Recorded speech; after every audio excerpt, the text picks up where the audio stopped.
everyone, welcome back to the Valencia Career Mode. It's Season 2, Episode 4, and as you'll remember, in our last episode we hit a bit of a rough patch in terms of breaking teams down. We were really struggling with that aspect, and so we're going to go over some of the games and see perhaps why that is.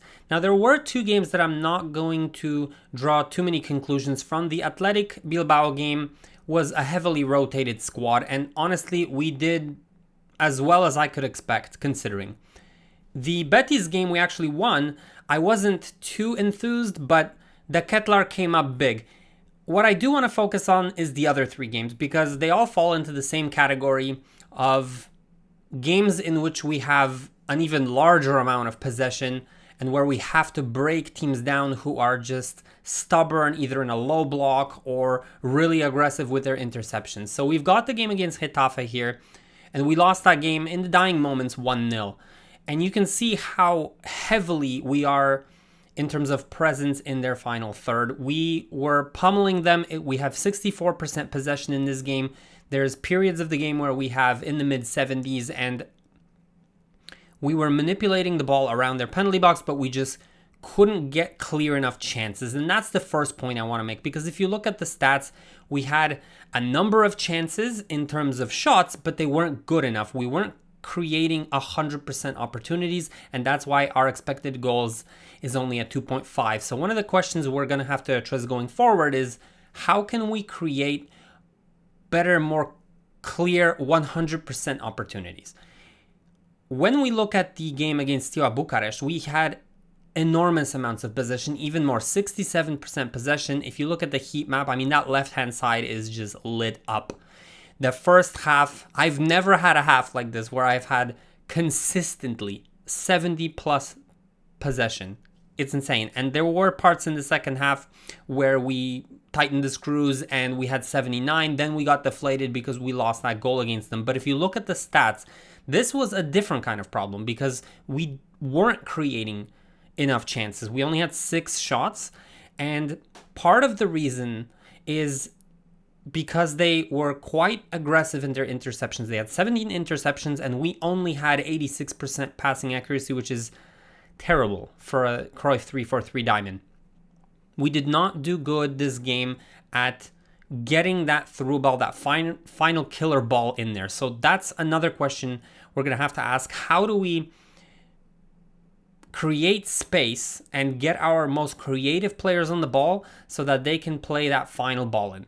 And then the last game, which we did win, and it was our best game out of these three, against Levante. We had 64% possession, and we even had a spell where we had 87% possession. That is probably our highest, and we did do decently well, but we didn't have enough presence in the final third. So our possession was limited to the middle of the park. It was a midfield battle. So the question that I pose to you is, how can we better our build-up play so that we're not bogged down in the middle, so that we can freely advance more so into the final third? So I feel like based on these three games where we did have a large amount of possession, we need to ask those three questions, and those are sort of the aspects we need to get better at.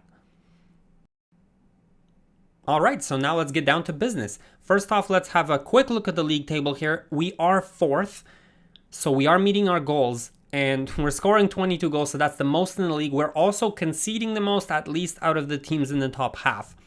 But we are on 16 points, tied with Villareal, and we are in that 4th position that gives us Champions League, so it's not horrible, but there are things to improve. There have been some disappointing results. Now, it's not going to get any easier. We have a difficult episode coming up with games against Villareal, Real Madrid, and Real Sociedad. Those are not going to be easy. We also want to have some redemption in the Europa League. We're going to be facing Ferencvárosi, but right now we're going to focus on Villareal. And this is one of my favorite games because of how the way they set up. I really do feel like this is a balanced setup, and it's quite fun to play against. It's competitive, but it's not annoying. So they set up in a balanced system. A lot of the things here are balanced, and they're just going to let you have the ball in your own half, but then they're going to start defending in their own half. They're not going to overextend by, hyper pressing you or anything like that. They're going to take the chances that you present them. And I feel like their system is probably the most balanced that I've seen out of all the La Liga teams, and it's asymmetrical setup. You've got the striker who's the target man, and you've got Parejo who's going to be absolutely key in this game. He's going to be getting forward, and in that advanced role, he's either going to be getting shots on target or passing, and his passing is ridiculous. We've wanted to buy him. We couldn't because this is a rival club, but he is just outright scary. And then you've got your asymmetrical setup where on the left-hand side, you've got the winger cutting in a bombing fullback. It used to be S02E04, now it's a different player, but then you've got your right-hand side, and this is the thing you have to pay most attention to because the right central midfielder stays back and he acts more as a deep-lying playmaker, but also covers this right-hand side, and that lets the right winger here just free roam, and that killed us in the previous season. They also have Souček as one of their new signings anchoring all of this, so it's a very solid lineup, and we're going to have to do our best here. That's why it's the absolute starting lineup, and we're going to see if we can get a result here and bounce back against Villareal.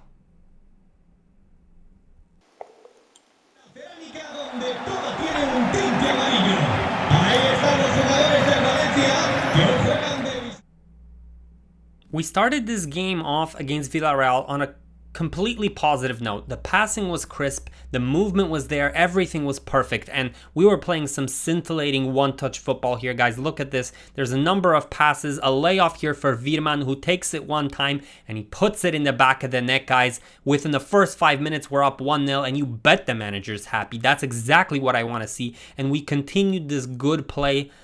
Honestly, it was perfect. For the first 20 minutes, it was perfect. We had another great one here. Salinas is on the receiving end, and this should have been in. He skies it this time. But slowly, Villareal started to have their opportunities. They found their spaces. Parejo gets it here. It's straight at the goalie. Bounces right back to him. See, listen, couldn't you just parry it to the side? That's what you always want to do. Don't parry it in front of you. Parry it to the side. Unfortunately, it's 1-1. We tried to respond. Salinas gets a good opportunity here, but it's saved by the goalkeeper.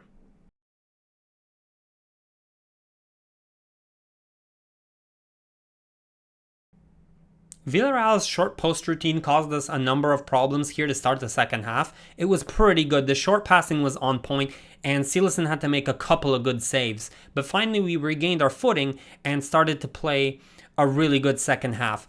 Gaia, when he is on his bike like this, getting to the byline, he makes things happen, and we get a nice play here. Salinas gets on the end of it, and it's 2-1, guys. We're back in front.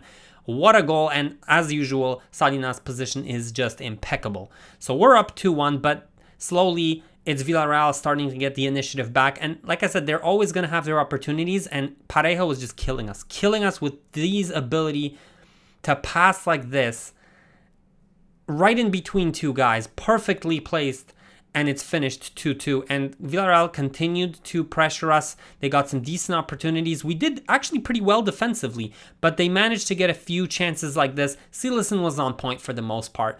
And then late on in the game, we were finally able to get another really good spell of possession, and it was a great play here. Again, Salinas would get a golden opportunity. He turns, he fires, it hits the post, and Lee can't get it. How did you not get that, Lee? That was a golden opportunity. And then in the last minute, we had another one. Soler surges into the box, and it's the most tame effort I've ever seen. We had 2 cracks at it to get a win here, and we're only able to come out with a draw. And it's disappointing. It's disappointing because of those 2 opportunities right at the end. Those were 100%, 1000% opportunities. And instead, we have a really good game, but an average result here against Villareal.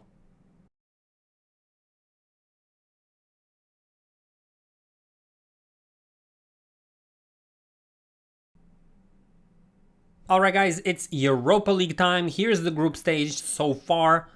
It's Steaua Bucharest on top, guys, and they haven't lost a goal. We came back from Romania as fools. We completely wet the bed against them, and now we find ourselves essentially fighting for second right now, and Nice is at the bottom. After predicting that it would be us and Nice at the top, it's completely the other way around, and now we face another difficult away game against Ferencvárosi in Hungary. And if you look at their setup, I mean, I am surprised at how cavalier they are because they're press after possession loss, fast build-up forward runs. So not only is this completely the opposite of what Steaua Bucharest played, because they played direct passing, long balls, complete low block, they're also setting up in a system which I really don't know what to make of because 95% of their player instructions are just set to balance. Balance supporting runs, attacking runs, everything. So it's very difficult for me to say how this game is going to play out, and I wonder if at some point they will revert back into a low block, especially if they do score a goal. Now, I know I said that I wouldn't underestimate teams, especially after that Steaua Bucharest game, but there's fixture congestion, and at some point, younger players have to play as well, so there has to be rotation, and there's going to be wholesale changes here because there's difficult league games coming up, and I had to pick and choose. And Ferencváros is just the quote-unquote weakest team. So wholesale changes, like I said. Now, there are some very decent players like Lee and Vega. You've got Marcus Antonio. So that front three is going to be very fluid. And I'm hoping that we don't make a fool of ourselves like we did against Steaua Bucharest. So let's see how we do here.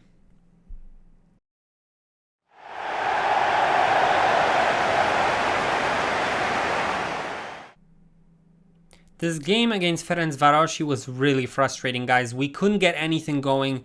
It took us about 20 minutes to get our first opportunity here. Lee gets it. It's a save by the goalkeeper, but it was a low block. It was a low block again. I don't know what the tactics were saying. There was no press after possession loss or forward runs.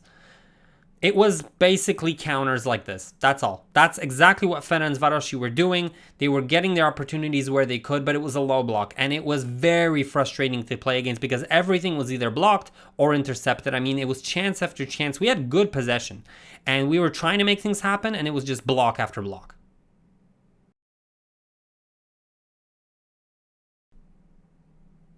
The forward runs from Ferencváros were a little bit more evident in the second half. Maybe they got a little bit braver because it's still 0-0, and it paid off for them. A great shot here that beats Mamardashvili, and we're down 1-0. This is not happening again, guys. Another minnow and another bad result? No way. I brought in the best players I could. The Kettler, everyone. It was all hands on deck, and we were starting to gain some momentum. A good shot by Vas here. It's saved by the Ferencváros goalkeeper, and then we continue to mount some real pressure this time. Lato gets it, he cuts it back, the ball works its way around to Salinas, and on the half turn he gets a shot off, but it's another save by the goalkeeper, but the pressure was starting to pile up, and we were playing some good football, but we just couldn't find that pass, that one that would open up things, and finally it came. Nandez got it to Salinas, and he got it in, guys. 1-1. He is dragging us to certain results here. And that would be the end of the game, guys. 1-1 against Ferencváros, and that's a manager who was not happy right there. This is another dumped game, another missed opportunity, and it's just so disappointing to see us not doing the basics right. I mean, it's a Cruyff 3-4-3 diamond. We should be dominating minnows at the very least, and we can't do that. That is unforgivable.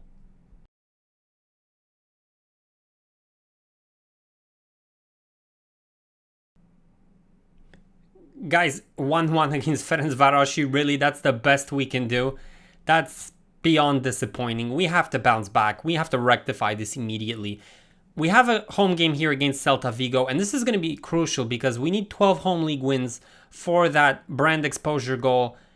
So this is a must win, and it's not going to be easy. It's actually a unique setup for them in terms of La Liga because it's a pressure on heavy touch system with a lot of players set on aggressive interceptions or cut passing lanes. And you've got a system which is going to press you at opportune moments and create offense that way. But where I feel like we can do our biggest damage is through the middle because of their 70 width defensively. This will hopefully give us a little bit more space in the middle, a little bit more holes to exploit. And since we have a lot of players with good short passing and vision, I feel like that's the avenue we should pursue against them.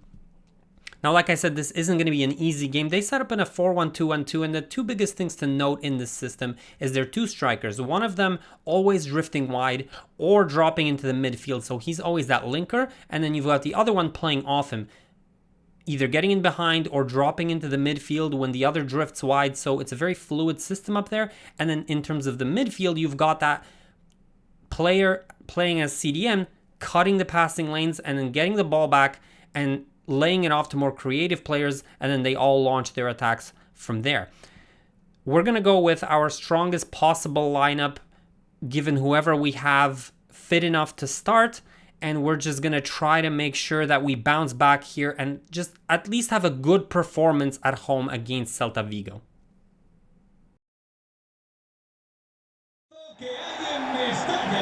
Esos hombres vienen de Vigo a liarla y ahora quiero oíros bien fuerte. Things were looking good here against Celta Vigo. We were doing a lot of things right, pressing them in the correct moments. It was a completely dominant first half performance to start this game, and Salinas was extremely active. He got a really good shot here. It's saved by the goalkeeper, but immediately after, off of the corner, this time he towers over everyone and puts it in, guys. 1-0, a header from Enrique Salinas, and if he starts firing with these different methods that he can score, he's going to be a 30 goal per season striker for sure. We had another good opportunity here. That Kettler had a good chance and it was a goal, but it was just offside, or it would have been 2-0.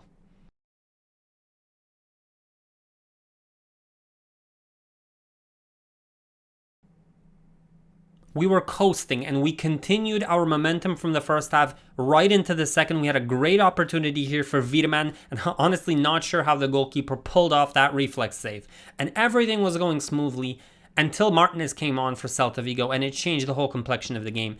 We need to find a CB who can match 90 pace, because this is exactly what happens, guys. When we know a team has a striker like this, either starting or coming off the bench, we have to play a faster defender. Boscagli's not bad, but we need a defender with speed, or things like this happen, and it dismantled us. He was all over the place, and his finishing was on point. He puts them, honestly, 2-1 up, and I'm looking and I'm like, how are we losing this? Because it's a really good performance, and 2 opportunities just kill us. And it was squandered opportunities as well for us that just stopped us from getting a good result here. Guiri, that's a perfect opportunity for him. It doesn't go in, and then Soler gets another one here. It's a cutback. It's perfect. It's exactly what we want, and we just can't put it in the back of the net. That combined with our defensive woes, individual defensive errors, but also just collectively not being able to deal with an extremely fast striker, accumulate to these continual bad results. And we need to figure things out, because if not, we're going to landslide down the table here.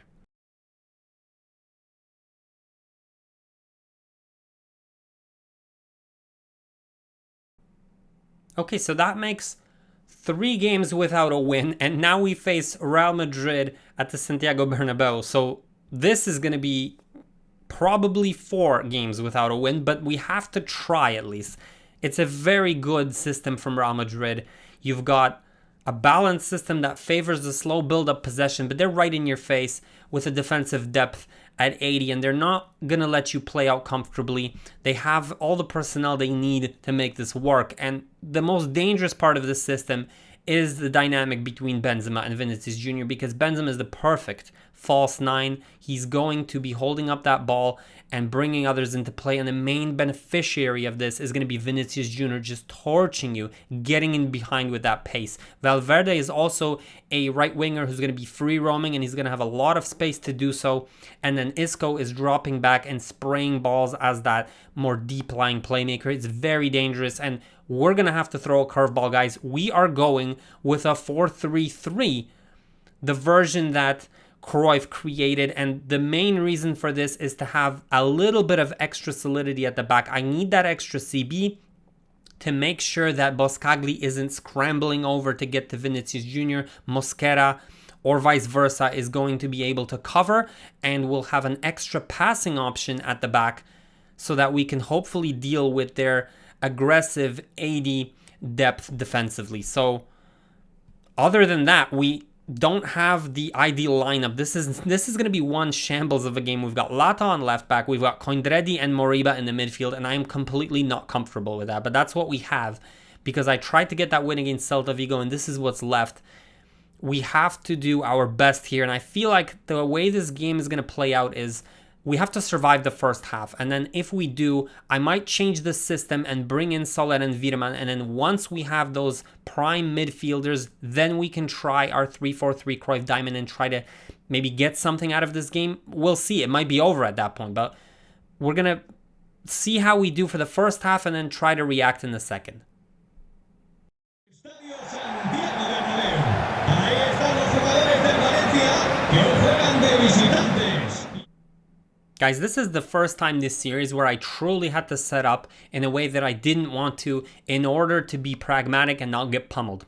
And even still, Real had so many good opportunities, and everything that I pointed out was going to be a danger, it was. Benzema with that shot. Vinicius Jr. with his pace was just menacing. And if it wasn't for that extra CB and the ability to shift over and defend cleverly, we would have lost a few more goals. But we managed to stave them off and get a result going into the second half here. That gives us hope.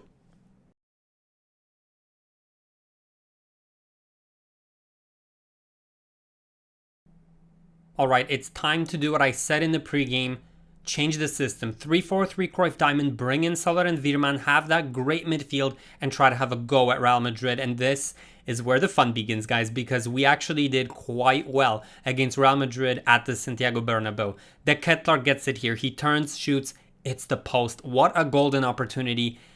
And I was pleasantly surprised at how well we were able to play against Real Madrid. Keep the ball. It was crisp passing. We were getting good opportunities. Soler gets one here. He surges into the box, but he puts it just wide. Honestly, he's been a little bit disappointing in terms of his goal output, and he needs to do better there.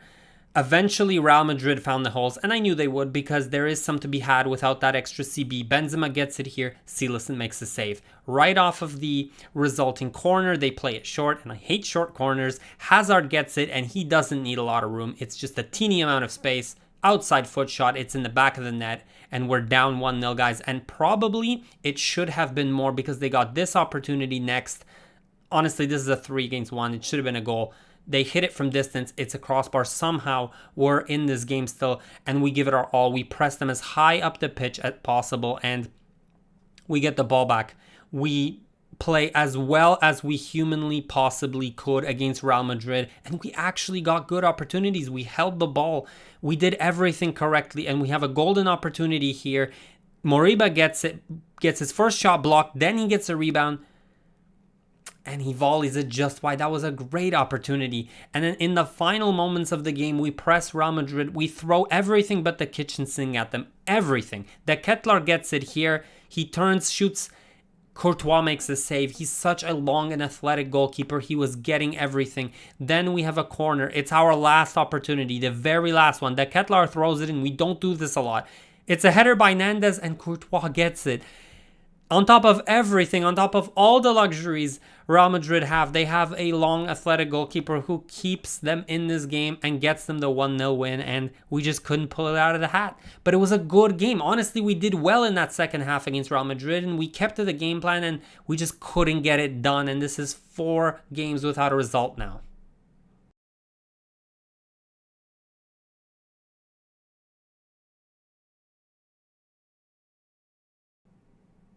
Something's got to change, guys. This is not good enough. That's 4 games now without a win, and it's only 2 wins in the last 9 games. It's unacceptable. We need help. We need help because we don't have enough players of quality. Our loanees have to come back, guys. Gozabales, Blanco, and Musa have to come back, and that's exactly what I've done. I've brought them all back.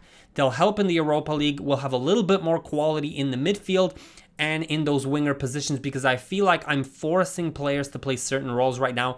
And as much as I want them to develop in better clubs, we need them here, especially since now, not only do we need a bounce back win, we need to beat Real Sociedad because I have a personal vendetta against this team. I absolutely cannot take how good Oyarzabal and David Silva play against us. They torched us all of last season for the 2 games that we played, and I can't have that happen again. They play that slow build-up possession, and with a guy like David Silva, it's absolutely perfect. You've got that striker who's a target man, and he brings all of these players into play. But the biggest problem we had is Silva free roaming in that cam position. It absolutely killed us. And then Oyarzabal cutting inside and being that primary threat offensively was also just... insanely difficult to deal with. Then they've got their right winger getting in behind, and they're asking so many questions of us and blitzing us that we just couldn't handle it, either game 1 or game 2 last season. So we're bringing all these guys back. It's all hands on deck now, guys. Musa comes back and is playing right wing. We've got Gozabales playing at left center mid. We've got a bunch of rotated guys. Guiri playing a cam for the first time. It's a makeshift squad. And I don't know how this is going to work, but I am fully confident, I'm fully motivated, and I hope my players respond here. Que hay en Mestalla. La Real Sociedad se presenta aquí con su habitual actitud batalladora. Guys, I was so pumped for this game. Our vendetta against Real Sociedad, our guys are back, we're at full strength, and we're trying to make things happen. That was a great shot from Lee. It hit the post, but we were right back at it, and Salinas, my man Salinas, with his positioning, impeccable as always, finds himself in the first 5 minutes, nets a goal, and we were doing everything right against Real Sociedad. They really were shut down for the most part. Unfortunately, somehow we are always able to find and make a defensive error like this. The ball goes through, it goes and finds his man, then there's a deflection of João Mario, and all of a sudden it's 1-1. It's so deflating, but we tried our best to get back and to get another goal, and Salinas was a man on a mission. He had a shot here, was just wide. Then the goal kick falls to Salinas inexplicably, and he gets 2-1. Finally, some luck our way. My goodness, did we need it. I mean,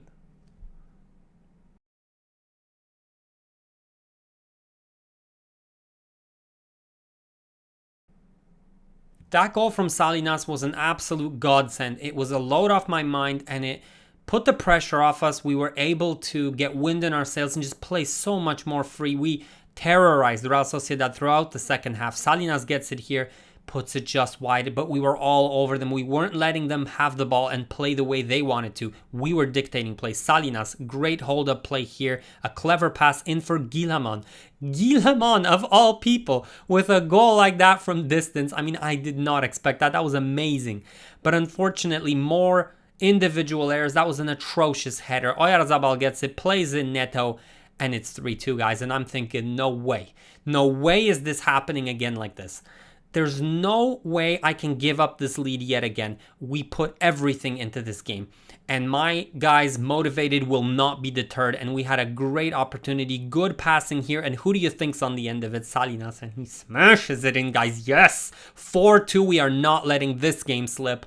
It was a comfortable lead. And in the final moments, we even got this opportunity. Cleared off the line. But you can just feel how comfortable we were in this game with Gozabales coming in, with Musa coming in. The passing was just so free-flowing. Musa gets a great shot at the end here. It could have been 5-2, but we get the result, guys, and it was such a boost to have Musa, Gozabales, and Blanco back. They all did so well, and it was a great decision to bring him back.